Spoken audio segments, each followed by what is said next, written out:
frostbite typically occurs outside in cold weather, but it can also occur inside or in a workplace if people are exposed to extremely cold materials, such as cold gases, without wearing gloves. Frostbite affects parts of the body that are exposed to the cold, such as the fingers, toes, nose, and ears. Here are the signs of frostbite. The skin over the frostbitten area is white, waxy, or grayish-yellow. The frostbitten area is cold and numb. The frostbitten area is hard, and the skin doesn't move when you push it. When giving first aid for frostbite, make sure the scene is safe. Then move the person to a warm place. Phone 911 and get the first aid kit. Remove wet or tight clothing and pat the body dry. Put dry clothes on and cover with a blanket. Remove tight rings or any bracelets from the frostbitten part. There are some things you should not do for frostbite. Do not try to thaw the frozen part if you think there may be a chance of the body refreezing before you can get to medical care. If you need to touch the frostbitten area, do so gently. Rubbing it may cause damage.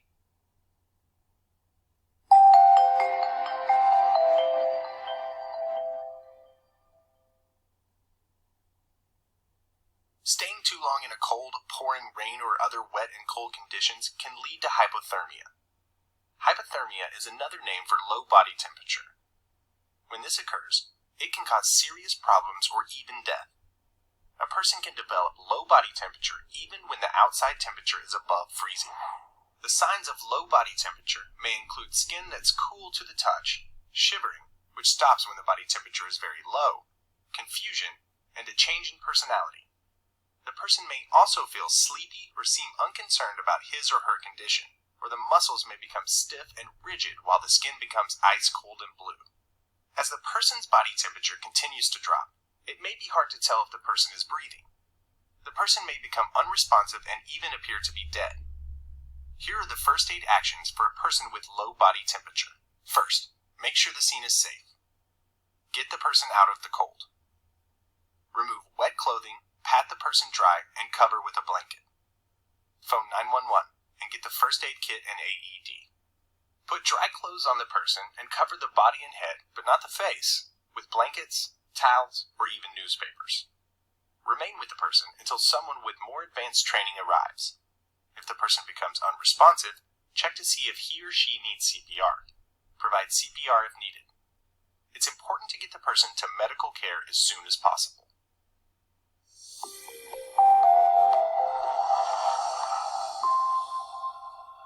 A poison is anything that someone swallows or breathes, or that gets into the eyes or on the skin that causes sickness or death.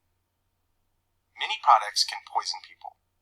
Here are general first aid actions to help someone who has been exposed to a poison. First, make sure the scene is safe. However, making sure the scene is safe takes a few more steps when you think a person has been exposed to a poison. Look for spilled or leaking containers. If the scene seems unsafe, do not approach. Tell everyone to move away.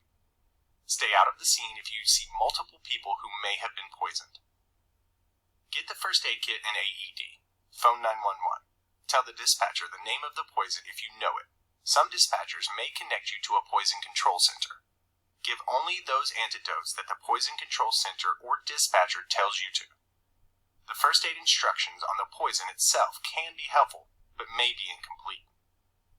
Some places have a safety data sheet, or SDS, that provides a description of how a specific chemical or poison can be harmful. It may have first aid recommendations as well. The phone number for the Poison Control Center should be in the first aid kit or prominently displayed in the areas chemicals are used. Contact your local poison center by calling the American Association of Poison Control Centers at 1-800-222-1222. When you call the Poison Control Center, they may ask for the following information. What is the name of the poison? Can you describe it if you can't name it? How much poison did the person touch, breathe, or swallow? How old is the person? What does the person weigh? When did the poisoning happen? How is the person feeling or acting now? If you approach the scene, wear personal protective equipment. Move the person from the scene of the poison if you can, and help the person move to an area with fresh air. As quickly and as safely as you can, wash or remove the poison from the person's skin and clothing. Help the person to a faucet, safety shower, or eye wash station.